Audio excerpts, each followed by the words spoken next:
Very good morning student. कैसे हैं आप लोग? ठीक ठाक। चलिए, अब तक हम लोग का जो डाइजेस्टिव सिस्टम का जो जर्नी है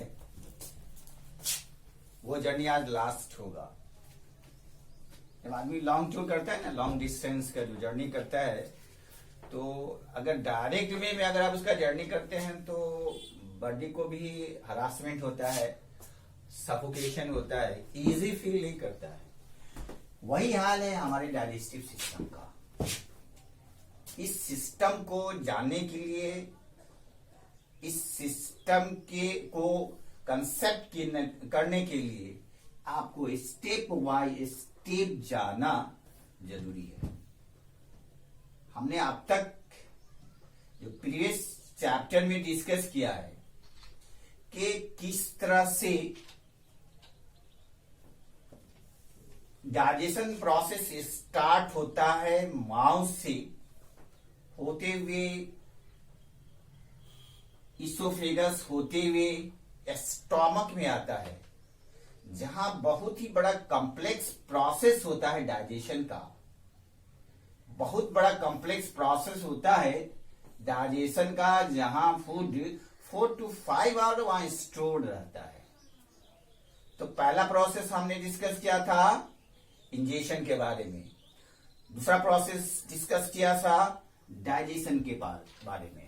आज डिस्कस करना है वह है आपका एब्जॉर्प्शन,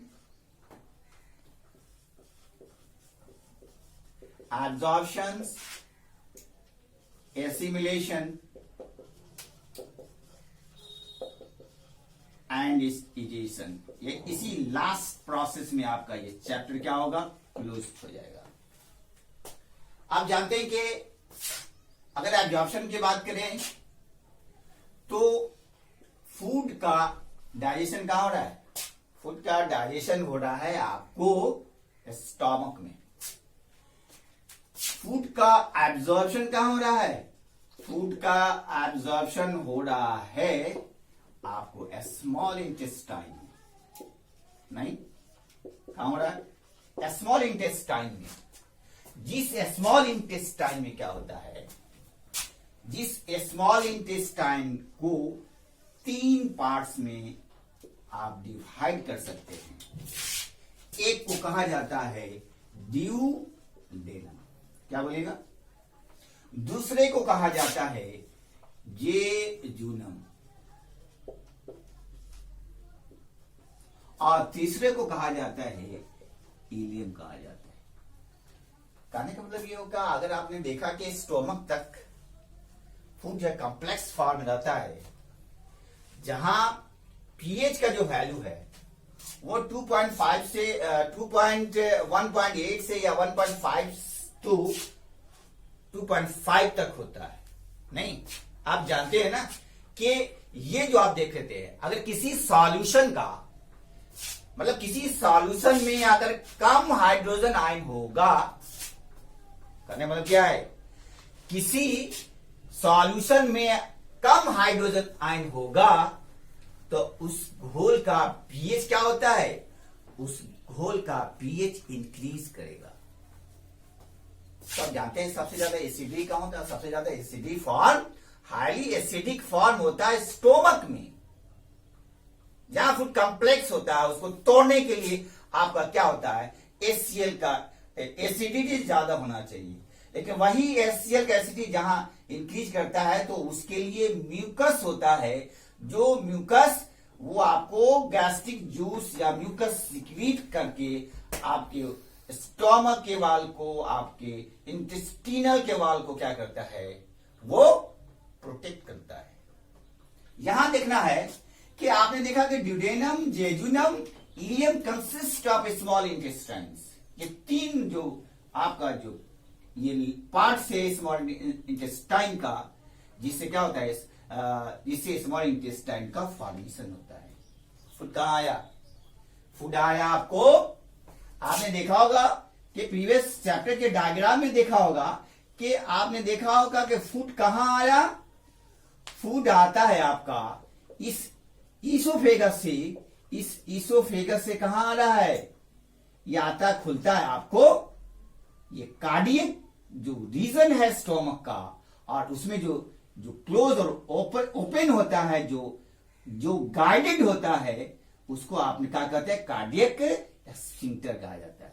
उसी तरह से जब स्टोमक से ड्यूडेनम में आता है, ड्यूडेनम का मतलब that is the first part of the small intestine, जब ड्यूडेनम में आता है तो ये किससे गाइड होता है, ये गाइड होता है पाइलोरिक स्फिंक्टर के जरिए। ड्यूडेनम में आया, कहा जाता है कि ड्यूडेनम में अगर डिवाइड कर दिए दो पार्ट्स में, एक को कहिए आप लीवर और दूसरे कहिए पैंक्रियास। बहुत बड़ा रोल होता है लीवर और पैंक्रियास का। लीवर ये लार्जेस्ट ग्लैंड होता है, ये लार्जेस्ट ग्लैंड है, ये लार्जेस्ट ग्लैंड है। और पैंक्रियाज भी क्या है हम बताएंगे। पैंक्रियाज भी आपका ये दो तरह ग्लैंड है, ये भी ग्लैंड है, लेकिन ये है एक्सोक्राइन ग्लैंड भी है और एंडोक्राइन ग्लैंड भी है। और एंडोक्राइन ग्लैंड है, डिस्कस करेंगे, पहले हम डिस्कस करेंगे लीवर के बारे में। अब देखा कि ये जो आपका जो लीवर है, तो आप जानते हैं ना, अगर ये लीवर की बात कर रहे हैं तो उसमें एक सैक लाइक स्ट्रक्चर होता है, जिसे कहा जाता है गॉल ब्लैडर। क्या बोलेगा उसको, गॉल ब्लैडर कहा जाता है। क्या बोलेंगे उसको, इसे गॉल ब्लैडर कहा जाता है। ये गॉल ब्लैडर क्या करेगा, आप जानते हैं कि ये गॉल ब्लैडर जो जूस का सिक्रीट करता है, ये क्या करेगा, इसमें जो सैक लाइक स्ट्रक्चर उसको क्या कहते हैं, इस सैक लाइक स्ट्रक्चर कहते हैं गॉल ब्लैडर कहते हैं। और इस गॉल ब्लैडर में जो जूस होता है उसे क्या कहते हैं, उसे कहा जाता है जिस इस गॉल ब्लैडर में क्या होगा, इसमें जो जूस होता है उसको कहते हैं बाइल जूस। क्या होता है इसमें, बाइल जूस होता है। तो आप जान लीजिए कि इस लीवर में बाइल जूस होगा, क्या होगा, बाइकार्बोनेट्स होगा, क्या होगा, बाइकार्बोनेट्स होगा, और दूसरा कोलेस्ट्रॉल होगा, कोलेस्ट्रॉल होगा। उसके बाद क्या होता है इसमें, फॉस्फोसल्फेट भी होता है इसमें, फॉस्फोसल्फेट भी होता है। क्या होता है इसमें, फॉस्फोसल्फाइड, आई बेग पार्डन, फॉस्फोसल्फाइड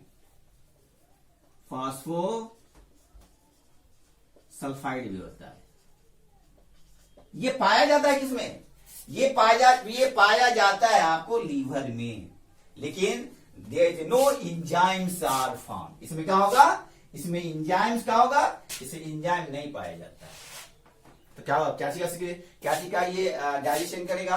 आप जानते हैं कि ये जो करता है, अगर इसकी बात करें,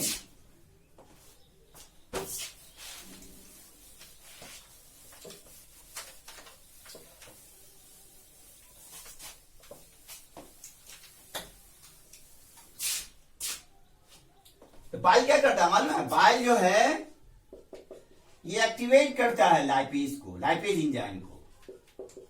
एक्टिवेट क्या करेगा, लाइपेज एंजाइम को करता है। आप जानते हैं कि तब क्या करेगा, इसमें एंजाइम नहीं प्रेजेंट होता है, नहीं, इसमें एंजाइम प्रेजेंट नहीं होगा, तो एंजाइम जब प्रेजेंट होगा क्या करेगा ये, अच्छा एक चीज आएगी, इसमें जो पिगमेंट्स होता है, पिगमेंट्स, आप देखिए ना, किसी चीज को आप देखिए, आप किसी भी फिश को देखिए, किसी भी आप जाके देख सकते हैं, उसमें जो ग्रीन लाइट थैला में जो ग्रीन लाइट के जो लिक्विड सब्सटेंस होता है उसको क्या कहते हैं, बाइल कहा जाता है।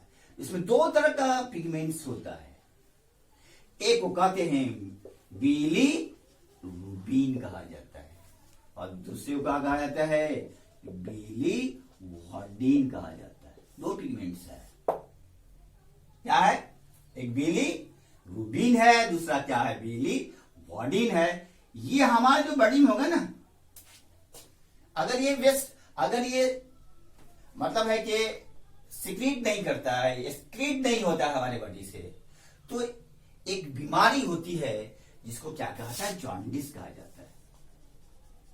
कहते हैं, जॉन्डिस, अगर हमारे इसमें स्टोर रहेगा तो हमारा बॉडी क्या होता है, हमारा बॉडी येलोइश हो जाएगा। नहीं, हमारे आंख जो हमारी जो आईज है क्या होगा, वो पीला पड़ जाएगा। तो ऐसे डिजीज को क्या कहा जाता है, ऐसे डिजीज को कहा जाता है जॉन्डिस कहा जाता है। ये तो आता क्या करेगा, ये बाइल में क्या, देयर इज नो एंजाइम्स। इसका मतलब है कि यहां क्या होगा, यहां एक प्रोसेस होता है, इस प्रोसेस को कहा जाता है एमल्सिफिकेशन कहा जाता है। क्या बोलेंगे उसको एमल्सिफिकेशन कहा जाता है। एमल्सिफिकेशन में क्या होता है, एमल्सिफिकेशन उसको कहा जाता है कि कहा जाए कि इसमें फैट्स का डाइजेशन होता है, लेकिन ये नहीं है, फैट ब्रेक होता है एकदम पूरे कंप्लीट सिंपलर फॉर्म में। ये फैट का डाइजेशन होता है, तो फैट्स क्या होता है, ब्रेक्स इनटू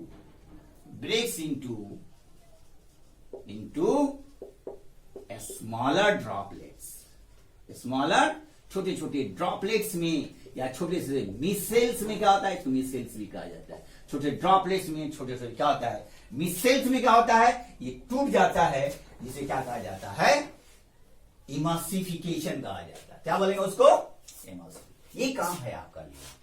अब तो आप जानते हैं कि अगर लीवर की बात करें तो लीवर का साइज लगभग 1.5 kg होता है, 1.5 kg के आसपास होता है। तो ये हुआ लीवर। अब चलिए दूसरी बात करें, अगर पैंक्रियाज की बात करें,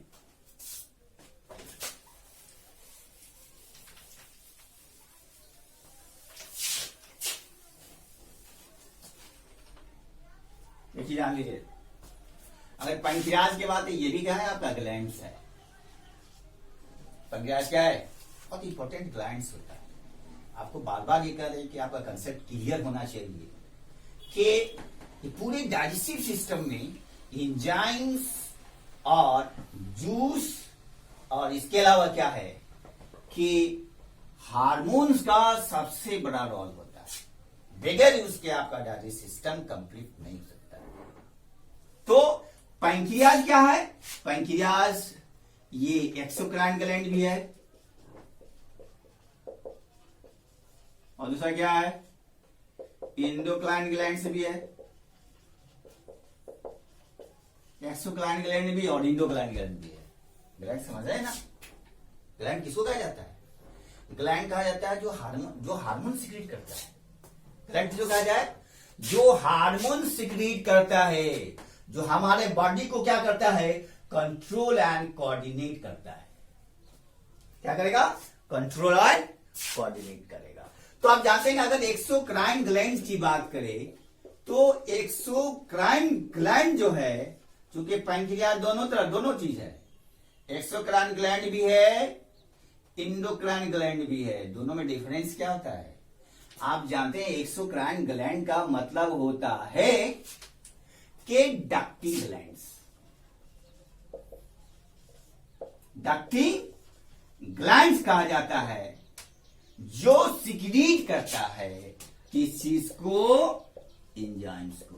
क्लियर है ना, क्या चीज करेगा ये जो डक्टलेस ग्लैंड है वो क्या चीज का सिक्रीट करेगा, एंजाइम का सिक्रीशन होता है। और इंडोक्राइन ग्लैंड जो है, ये जो इंडोक्राइन ग्लैंड है ये डक्टलेस ग्लैंड है, डक्टलेस ग्लैंड है। नहीं, ये डक्टलेस ग्लैंड है जो क्या सिक्रीट करेगा, जो हार्मोन सिक्रीट करता है। क्या करेगा, यह हार्मोन सिक्रीट करता है। नहीं, तो एक बात जान लीजिए कि यह हार्मोन भी सिक्रीट करता है और एंजाइम भी सिक्रीट करता है। तो इसमें अगर कहा जाए कि अगर कौन सा एंजाइम होता है, अगर एंजाइम की बात करें, अब एक चीज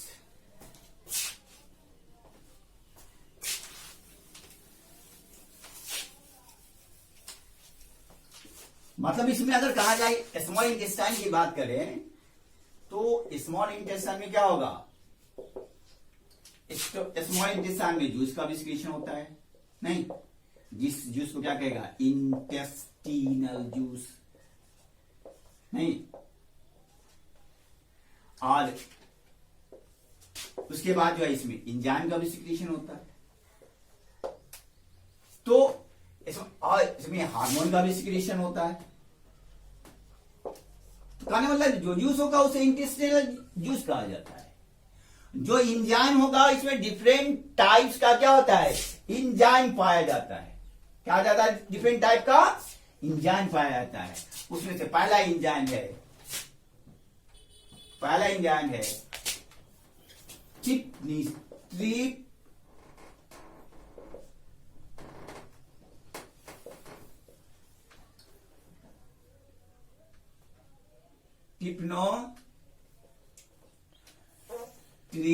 ट्रिप्सिनोजेन। क्या होगा, तीसरा होता है कार्बोक्सी पेप्टाइडेस। क्या होगा, पेप्टाइडेस। उसके बाद क्या होता है, इंटेरोकाइनेज। नहीं, उसके बाद क्या होता है, ये इंट्रोकाइनेज। क्या होता है, ये इंट्रोकाइनेज, इसकी बात कर रहे हैं। ये सिक्रीट करता है, मतलब किससे, ये सिक्रीट होता है इंटरमिकोसा से। कहां से सिक्रीट होगा, मतलब इंटेस्टिनल मिकोसा से सिक्रीट करेगा। एक चीज जान लीजिए, कहा जाता है कि ये हार्मोन एंजाइम है, ट्रिप्सिन, बहुत सारा है, एमाइलेज, लाइपेज, बहुत सारा। एमाइलेज की बात करें, एमाइलेज भी है, लाइपेज है। नहीं, these are enzymes are secreted by the pancreas. ये पैंक्रियाज के जरिए होता है। उसमें से आपने कहा कि ये जो इंट्रोकाइनेज है वो ये सिक्रीट होता है आपको कहां से, इंटेस्टिनल मिकोसा। क्यों, ये मिकोसा का बहुत बड़ा रोल है। आपने पढ़ा ना, किसी भी एलिमेंट्री कैनाल को अगर कट्स करते हैं तो यही इंटेस्टिनल म्यूकोसा जो है ये इंटरकाइनल है, ये सिक्रीट करता है इंटरकाइनल म्यूकोसा से, यही चेंज करता है किसमें, ट्रिप्सिन में चेंज कर जाता है। एक चीज जान लीजिए, कहा जाता है यही इंटेरोकाइनेज, तो इंटेस्टिनल म्यूकस से ये क्या करे, इंट्रोकाइनेज निकलेगा, ये सिक्रीट करता है ट्रिप्सिन में। क्या कर रहा है यहां पे, ट्रिप्सिनोजेन, काइमोट्रिप्सिनोजेन का। तो जहां पे ये बार बार बताया, जहां पे ओजन फॉर्म होगा वहां का एंजाइम क्या होता है, इनएक्टिव होता है। जहां पे मान लीजिए ट्रिप्सिन है ना, तो ट्रिप्सिनोजेन ये इनएक्टिव फॉर्म एंजाइम है, ये तोड़ जाके इसमें, तो ये कन्वर्ट करता है इंट्रोकाइनेज के प्रेजेंस में, ये तोड़ देता है ट्रिप्सिन में। नहीं, that is the active form. ये क्या है, ये एक्टिव फॉर्म है एंजाइम का। एंजाइम सिक्रीट किया, ये किसके जरिए हो रहा है, ये हो रहा है आपको किसके जरिए, पैंक्रियाज के जरिए। आप पे एक जो है आपका क्या कहते हैं कि ये एक्सोक्राइन ग्लैंड सिक्रीट करता है एंजाइम। अब इंडोक्राइन क्या करेगा, इंडोक्राइन सिक्रीट करता है हार्मोन।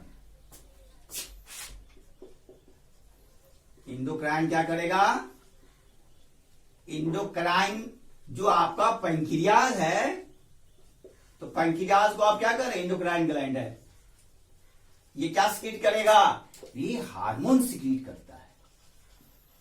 तो कौन सा हार्मोन सिक्रीट करेगा, ये दो तरह का हार्मोन सिक्रीट करता है। क्या तरह का हार्मोन सिक्रीट करेगा, ये दो तरह का हार्मोन देता है। और उसमें जो दो सेल होता है, उस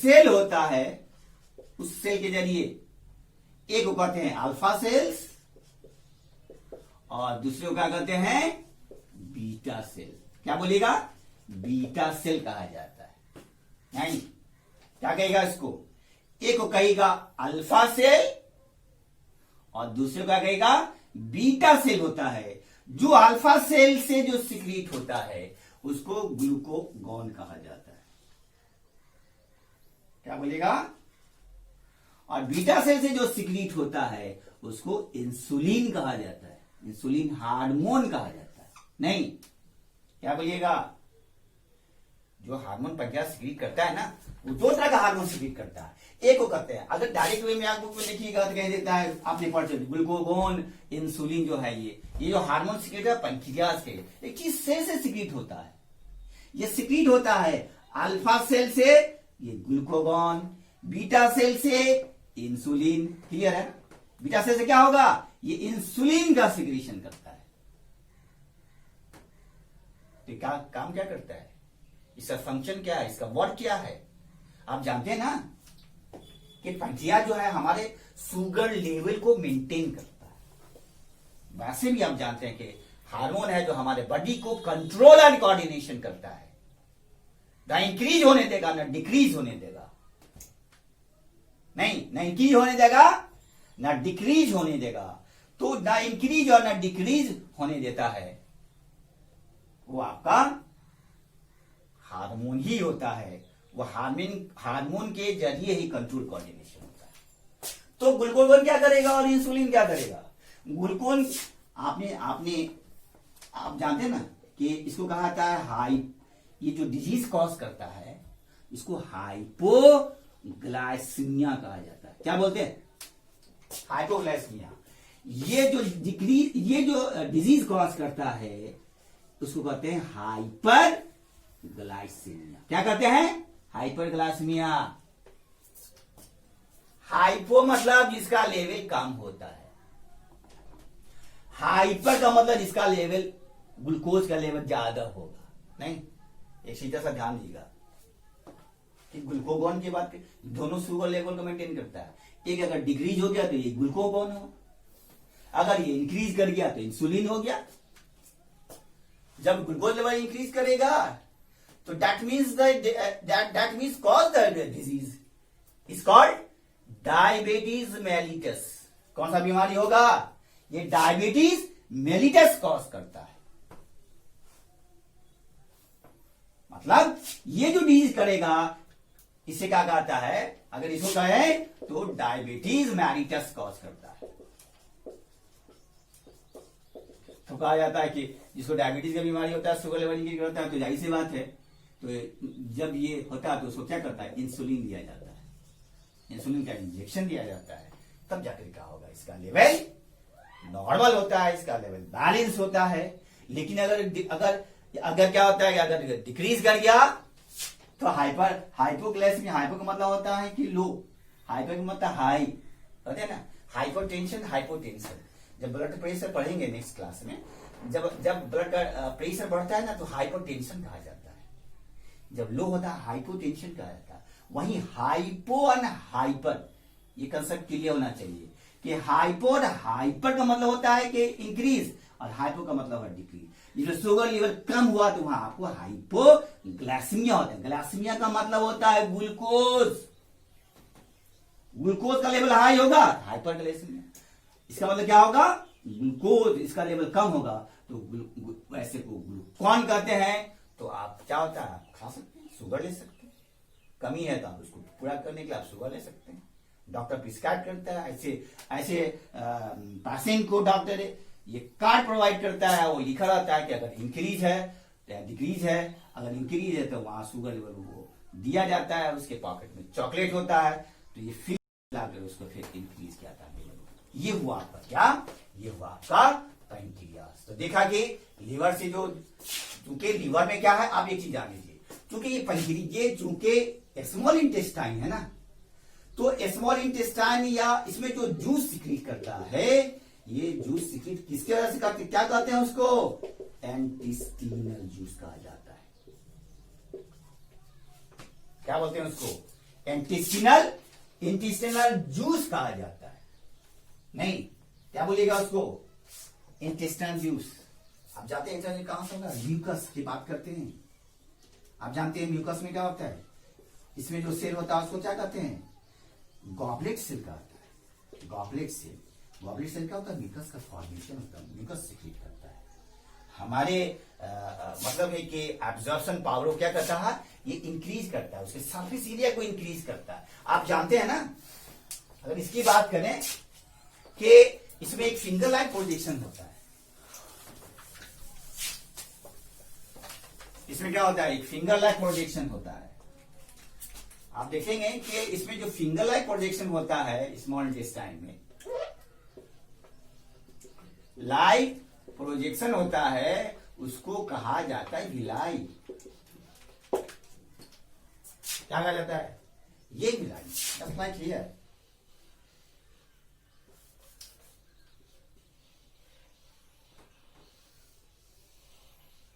ये विलाई होता है। और इस विलाई में भी क्या होता है, एक माइक्रो विलाई होता है। कमाल है, इस विलाई में भी माइक्रो विलाई होता है।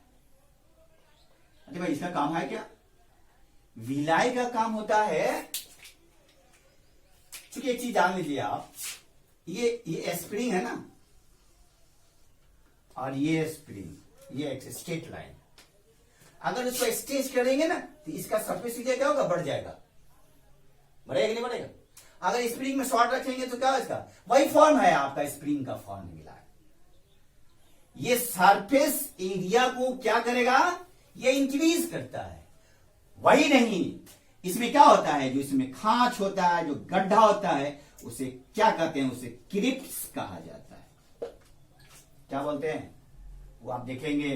इसमें भी क्या होता है, आर्टरीज होता है, वेन होता है, नहीं आर्टरीज होता है, वेन होता है। तो इसमें क्या है, माइक्रोविली होता है। माइक्रोविली, एक तो ऑलरेडी विली है, उसके बाद क्या है, विली के अलावा क्या है, कि विली के अलावा इसमें क्या है, माइक्रोविली, छोटा छोटा क्या है, फिंगर लाइक प्रोजेक्शन है। जब छोटा छोटा फिंगर लाइक है, इसका मतलब यह हुआ कि इसके सरफेस एरिया को क्या करता है, वो इंक्रीज करता है, जिसके वजह से क्या होता है, आसानी से ऑब्जर्वेशन हो जाता है।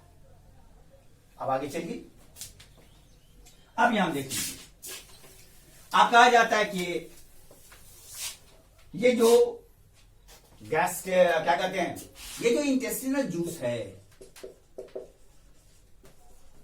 इस इंटेस्टिनल जूस को क्या कहा जाता है, सक्कस इंटेरिकस कहा जाता है। इंटेस्टिनल जो क्या कहते हैं, सक्कस इंटेरिकस। आपका फुट कहां है, अभी तक आपका फुट है आपको स्मॉल इंटेस्टाइन में।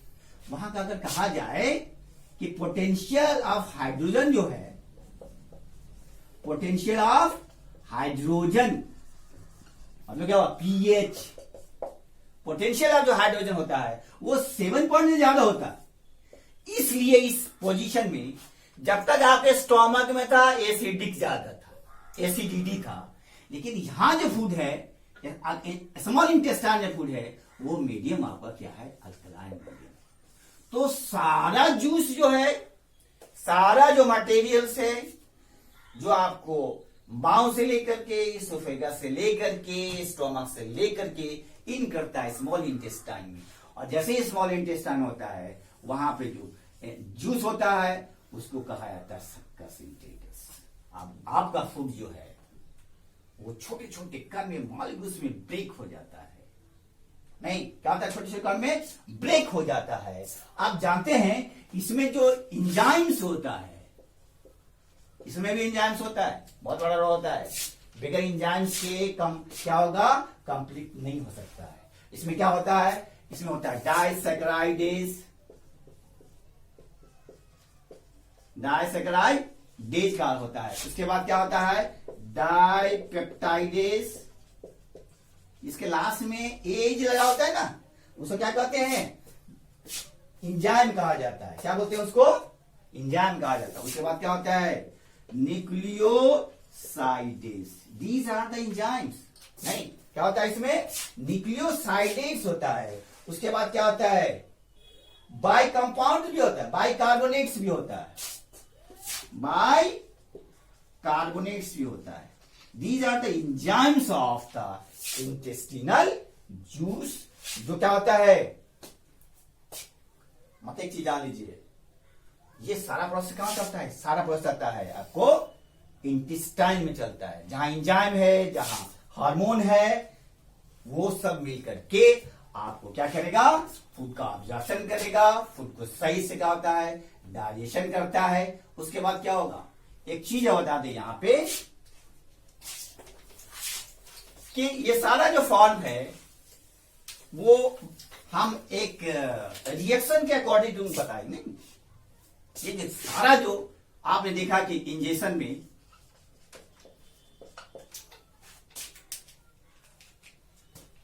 डाइजेशन में, उसके बाद हुआ आपका एब्जॉर्प्शन में,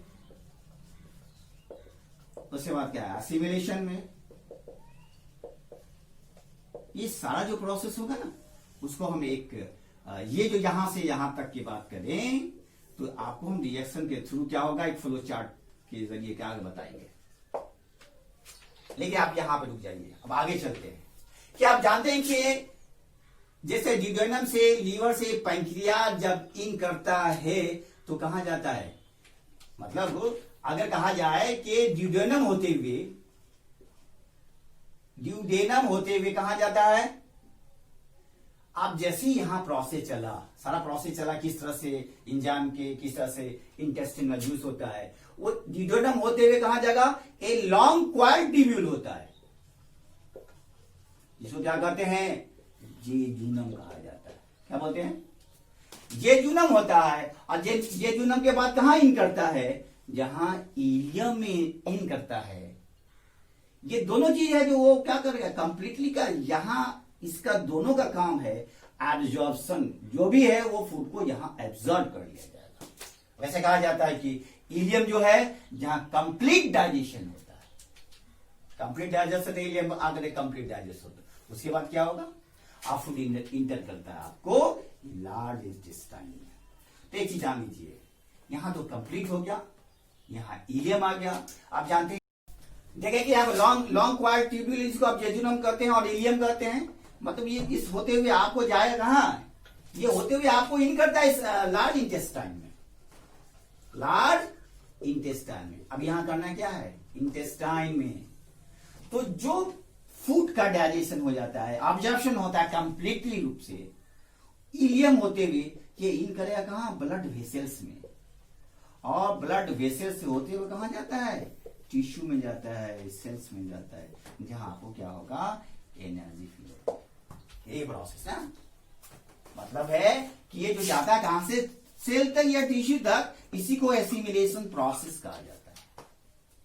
अब बच गया क्या, अब बचा आपका बचा क्या चीज कि अब यहां देख लीजिए, ये तो ऑब्जर्प्शन और एसिमिलेशन हो गया। अब क्या होगा, इंटरेस्टेड है ये प्रोसेस, बहुत इंटरेस्टेड है। 24 आवर्स में ये आपके साथ चलता रहता है, आप फील होता रहता है। तो क्या कहा यहां पे कि आप चलिए लार्ज इंटेस्टाइन की बात करें तो ये लार्ज इंटेस्टाइन में आप जानते हैं ना 3 पार्ट्स होता है, 4 पार्ट्स का। एक पार्ट्स कहलाता है सीकम कहलाता है, दूसरा पार्ट है वो कॉलन कहलाता है, तीसरा पार्ट है वो आपको कहता है रेक्टम कहलाता है। 3 पार्ट से बांट यहां पे रेक्टम कहलाता है। कॉलन है तो उसको 3 पार्ट्स में डिवाइड कर दीजिए। एक को कहिएगा असेंडिंग कॉलन, दूसरे को कहिएगा ट्रांसवर्स कॉलन, और तीसरा कहिएगा डिसेंडिंग कॉलन। और डिसेंडिंग कॉलन के बाद ये इन करता है कहां, ये डिसेंडिंग कॉलन के बाद जाएगा आपको रेक्टम में, और रेक्टम के बाद कहां निकल जाता है ये नसल।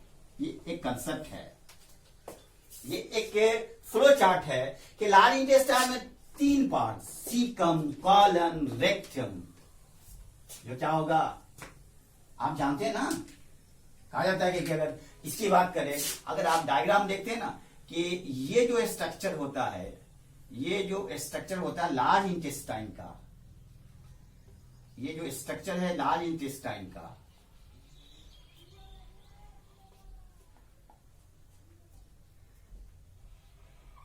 ये स्ट्रक्चर है ना, और इसी में ये आपका स्मॉल इंटेस्टाइन है, और यहीं से आपको क्या होता है कि ये इस तरह का ये पार्ट होता है, तो ये इस तरह से ये पार्ट होता है। रफ स्केच है, कहा जाता है कि ये पार्ट का क्या है, ये पार्ट से असेंडिंग कॉलन, ये कॉलन है, ये सीकम है, ये कॉलन है, असेंडिंग कॉलन, ट्रांसवर्स कॉलन और डिसेंडिंग कॉलन, ये डिसेंडिंग कॉलन है, डिसेंडिंग कॉलन है। उसके बाद क्या होता है यहाँ पे, अगर कहा जाए तो यहाँ पे होता है एक ब्लाइंड सैक होता है, जिसको ब्लाइंड सैक को क्या कहते हैं, रेक्टम कहा जाता है, और ये होता है आपका एनस। ये रफ स्केच कहने वाले क्या करता है, यहाँ पे ये चीज जान लीजिए, यहाँ पे खाला बड़ा सीकम है। सीकम क्या होता है, यहाँ पे आप देखते हैं सीकम में जो ओपन होता है किसमें, ये वर्मीफॉर्म अपेंडिक्स है, बोलते हैं ना अपेंडिक्साइटिस, ये वर्मीफॉर्म अपेंडिक्स है।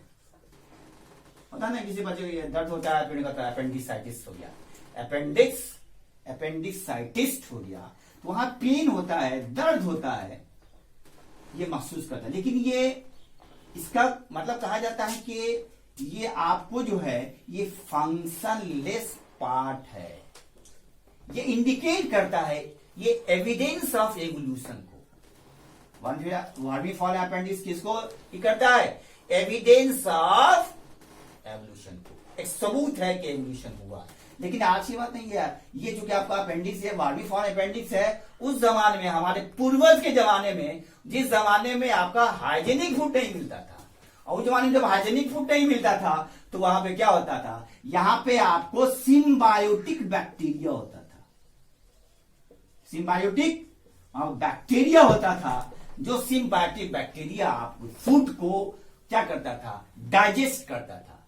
वो पहले की बात है, तो इसलिए वहां पे उसका काम था। लेकिन अब धीरे धीरे क्या होता है, ये क्या होता है, ये खत्म होता जा रहा है। लेकिन आने वाले वक्त में ये भी नहीं रहेगा। अगर इसमें होता है, इसको आप काट करके सर्जरी मेथड से हटा दीजिए तो कोई प्रॉब्लम नहीं होगा। ये फंक्शनलेस पार्ट ऑफ बॉडी। आज के दौरान जो कि हम लोग खुद खाना बनाते हैं, हाइजेनिक फूड होता है, इसलिए यहाँ इसका कोई वर्क नहीं होता है। तो आप देखिए कि सीकम होते हुए, कॉलन होते हुए फूड कहाँ आता है, ये स्मॉल, ये लार्ज इंटेस्टाइन है ना, ये लार्ज इंटेस्टाइन भी आपको क्या करता है, ये एब्जॉर्प्शन का काम करता है।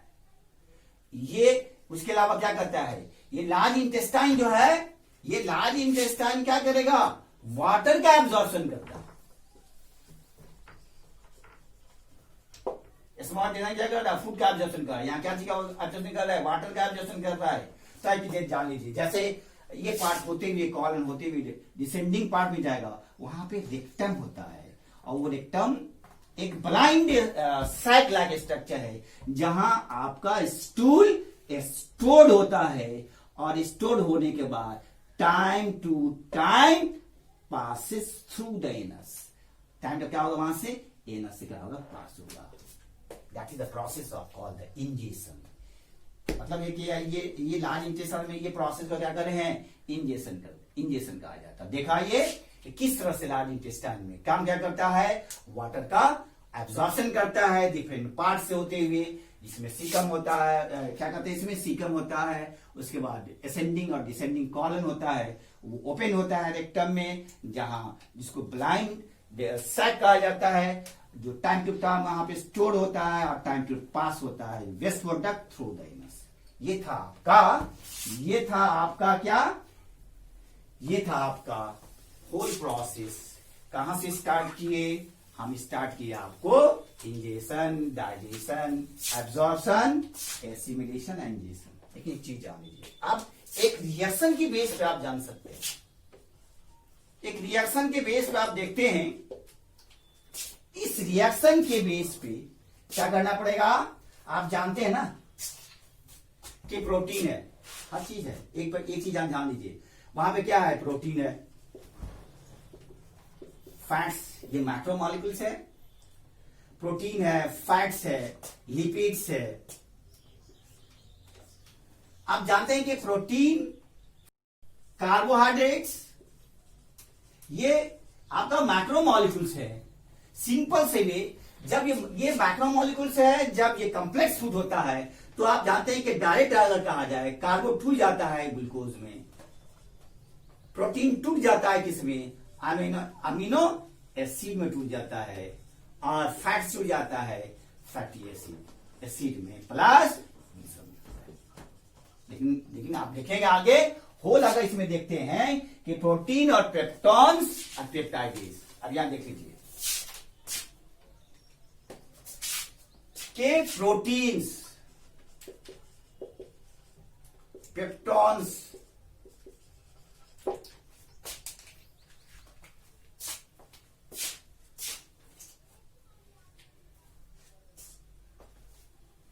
प्रोटीन, पेप्टॉन्स, प्रोटियोजिस, है ना, ये किसमें टूट जाएगा, ये टूट जाता है, मतलब ये प्रोटीन, पेप्टॉन्स और प्रोटीज जो है ये क्या करेगा कि एक एंजाइम होता है, उसको कहते हैं ट्रिप्सिन। क्या कहते हैं, ट्रिप्सिन। क्या बोलिएगा, ट्रिप्सिन, या इसे कहा जाता है क्या बोलते हैं, इसे कहा जाता है कार्बोक्सी पेप्टाइडेज। कार्बोक्सी पेप्टाइड ये एंजाइम है जिसको पेप्टाइडेज, इस क्लास में ये सी होता है, ये टूट जाता है किसमें, पेप्टाइड्स में। क्या में टूट जाएगा, पेप्टाइड्स में टूट जाता है। क्या में टूटेगा, पेप्टाइड्स में टूट जाता है। उसके बाद देखिए यहां पे कि किस तरह से प्रोटीन। अब आइए चलिए कार्बोहाइड्रेट्स की बात करें, प्रोटीन्स की बात करें। अगर कार्बोहाइड्रेट्स की बात करें क्या होता है, ये कार्बोहाइड्रेट्स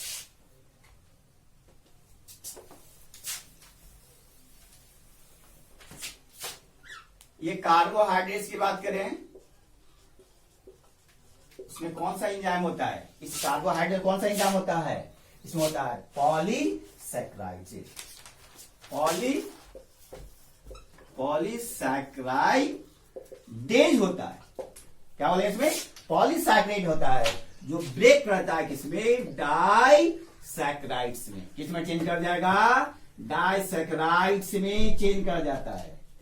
ये कार्बोहाइड्रेट्स की बात करें, नहीं, कार्बोहाइड्रेट क्या होगा, कार्बोहाइड्रेट्स किसके प्रेजेंस में, कौन सा एंजाइम है, ये पॉलीसैकराइडेज है। क्या चीज में चेंज कर जाएगा, डाइसैकराइड। डाइसैकराइड होता है जिसमें ग्लूकोज का 2 फॉर्म होता है, ग्लूकोज का 2 फॉर्म होता है, इसलिए वो टूट जाता है किसमें, डाइसैकराइड में। अब फैट्स की बात करें, फैट्स किसमें टूटेगा, ये फैट्स टूट जाता है किसके प्रेजेंस में, कौन सा एंजाइम होता है, उसमें लाइपेज होता है।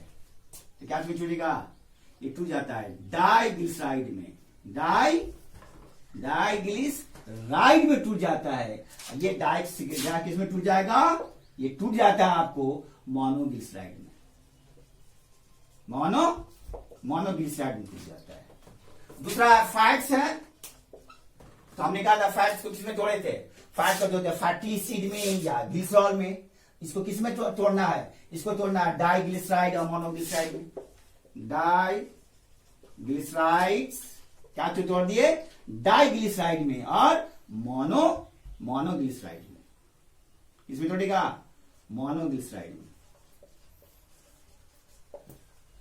मोनोग्लिसराइड में कौन सा एंजाइम होगा, इसमें लाइपेज।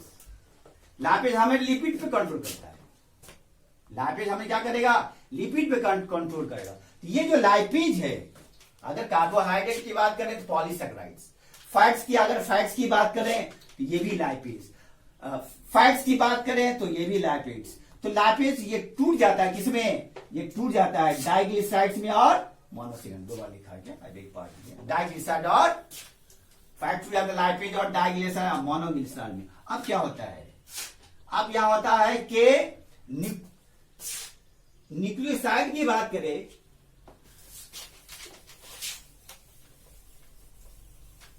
पहला देखे फैट्स, उसके बाद क्या देखें, अब देखिए न्यूक्लियोसाइड की बात करें तो ये न्यूक्लियोटाइड जो है,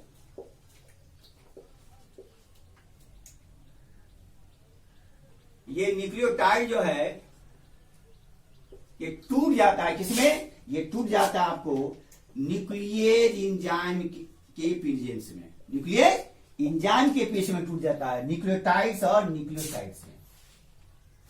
मतलब ये न्यूक्लियोटाइड पार्ट है, न्यूक्लिक एसिड। ये जो न्यूक्लिक एसिड है, आप जानते हैं ना, न्यूक्लिक एसिड क्या होता है? न्यूक्लिक एसिड होता है आरएनए होता है, न्यूक्लिक एसिड क्या होता है? डीएनए होता है। ये न्यूक्लियोसाइड टूट जाता है किस एंजाइम के प्रेजेंस में? न्यूक्लिएज। लाइपेज को तोड़ने वाला, लिपिड को तोड़ने वाला लाइपेज, न्यूक्लिक एसिड को तोड़ने वाला एंजाइम न्यूक्लिएज। ये तोड़ देता है किसमें? न्यूक्लियोटाइड्स और न्यूक्लियोसाइड्स में। किसमें टूटेगा? न्यूक्लियोसाइड्स और प्लस न्यूक्लियोटाइड्स में टूट जाता है, न्यूक्लियोटाइड्स में टूट जाता है। क्लियर है? अब हम ऐसे भी देख चुके हैं कि किस तरह से प्रोटीन फैटी एसिड में टूट जाता है, नहीं किस तरह से सुक्रोज है वो टूट जाता है। और इस तरह से जो है, इस तरह से जो प्रोसेस है, किस तरह से जो आपका फैट्स है वो आपका क्या होगा? फैटी एसिड प्लस ग्लिसरॉल होता है। और इस तरह से आपका जो है, ये आपका क्या है? ये मोनोग्लिसराइड है, ये टूट जाता है किसमें? फैटी एसिड और ग्लिसरॉल में। और इस तरह से ऑन द बेसिस ऑफ जो केमिकल जो एक्टिविटीज है हमारे डाइजेस्टिव सिस्टम का, तब जाके क्या होता है? हमारा ये डाइजेशन कंप्लीट होता है। तो क्या देखा इसमें? एक चीज देखिए, क्या देखा?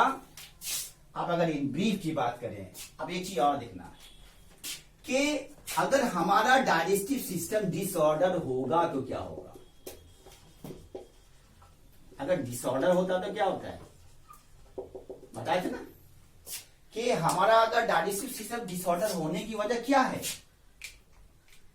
अगर इसके डाइजेस्टिव सिस्टम डिसऑर्डर होने की वजह यह है कि हमारे बॉडी में क्या होता है? इन्फ्लामेशन होता है। क्या होता है? तो इन्फ्लामेशन किसके जरिए होता है? इन्फ्लामेशन का मतलब होता है इन्फेक्शन। इन्फ्लामेशन के जरिए क्या होता है? इन्फेक्शन। इन्फेक्शन का मतलब क्या होता है? इन्फ्लामेशन, डैमेज करना। किसके जरिए? बैक्टीरिया के जरिए। किसके जरिए? वायरसेस के जरिए। किसके जरिए? प्रोटोजोन के जरिए। किसके जरिए? पैरासाइट्स के जरिए। इसके जरिए इन्फेक्शन करता है, यही कहलाता है इन्फ्लामेशन। जितना भी पैरासाइट्स है ये, वो जब आपके सिस्टम को डिसऑर्डर करेगा तो आपका जो बॉडी है वो क्या होगा? आपका बॉडी हो जाएगा डिसऑर्डर हो जाएगा। क्या हो जाएगा? डिसऑर्डर हो जाएगा। तो कौन सा बीमारी होगा? कुछ इंपॉर्टेंट बीमारी है, सब देख लीजिए। एक को कहा जाता है जॉन्डिस। कहा जाता है कि जॉन्डिस कब होगा? कहा जाता है कि लीवर आपका डैमेज होता है ना, लीवर के इसमें क्या होता है? इन्फ्लामेशन हो जाता है। जब लीवर के इन्फ्लामेशन होता है तो इसका मतलब है जॉन्डिस होने की वजह क्या आता है? Deposition of bile. Deposition of क्या चीज का डिपोजिशन होगा? यहाँ पे डिपोजिशन ऑफ बाइल पिगमेंट।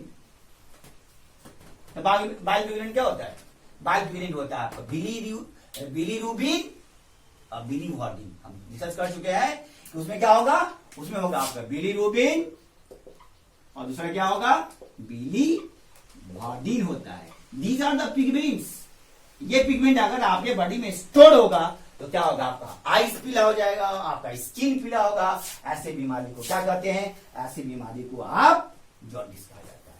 दूसरा जगह डिसऑर्डर हो जाता है तो वॉमिटिंग टेंडेंसी होती है।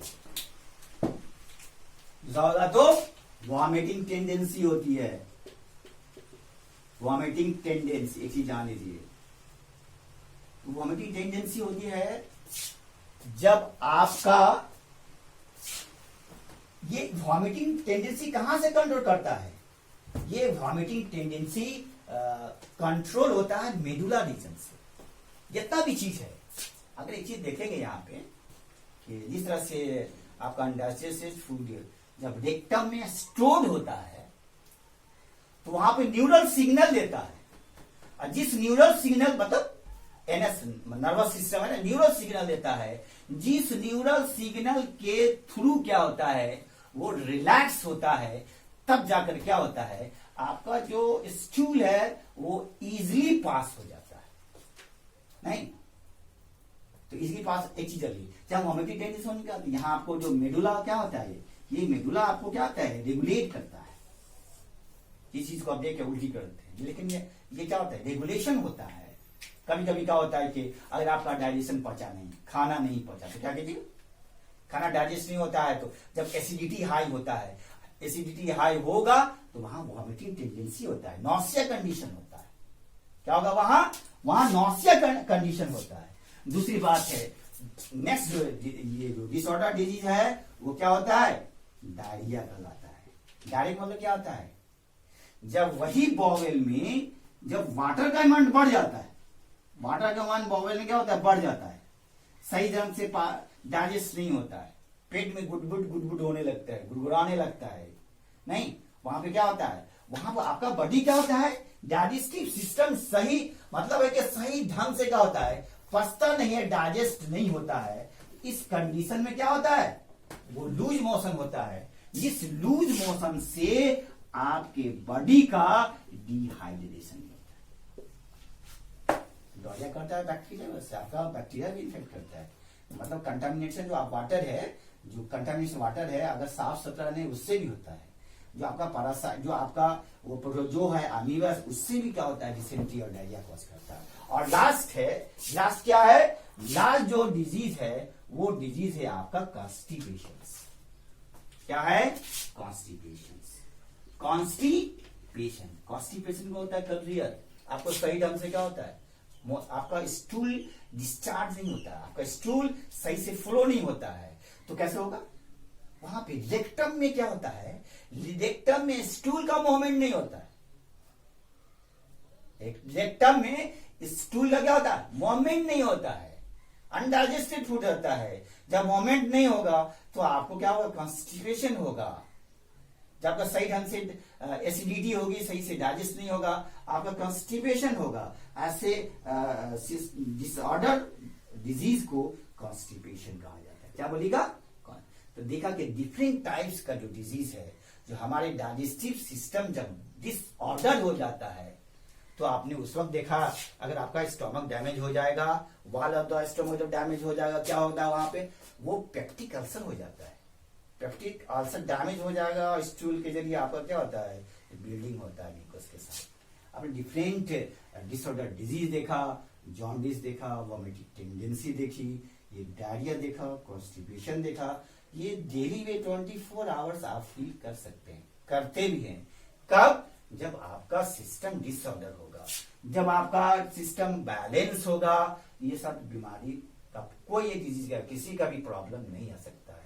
तो हम ये कहेंगे किस तरह से आप इस पर फोकस दीजिएगा, मतलब प्रोसेस टू प्रॉब्लम, मतलब जो टेक्निकल टर्म है उस टर्म को, उस प्रोसेस को स्टेप बाय स्टेप, इन्हीं के बाद डायरेक्ट पढ़ लिया तो समझ गया, ऐसा नहीं है। स्टेप बाय स्टेप, कैसे माउथ में गया, कैसे स्टोमक, माउथ में जाना, किस का क्या रोल है, कैसे च्यूनिंग किया जाता है, कौन सा एंजाइम होता है, कौन सा ग्लैंड होता है, डिफरेंट पार्ट्स में कौन कौन कैसे फूड इंटर करता है इसोफेगस में, कैसे मूवमेंट होता है, और उस मूवमेंट के बाद कैसे स्टोमक में जाता है, जहां आपका कॉम्प्लेक्स फूड क्या होता है, स्टोर होता है, जहां कॉम्प्लेक्सिटी होती है। और जब कॉम्प्लेक्सिटी को दूर करने के लिए वहां पे सील होता है, वहां पे म्यूकस होता है, वहां पे ग्लैंड्स होता है, जिसके द्वारा आपका स्टोमक के बाद लीवर है, पैंक्रियाज है, कैसे बॉडी का कंट्रोल करता है।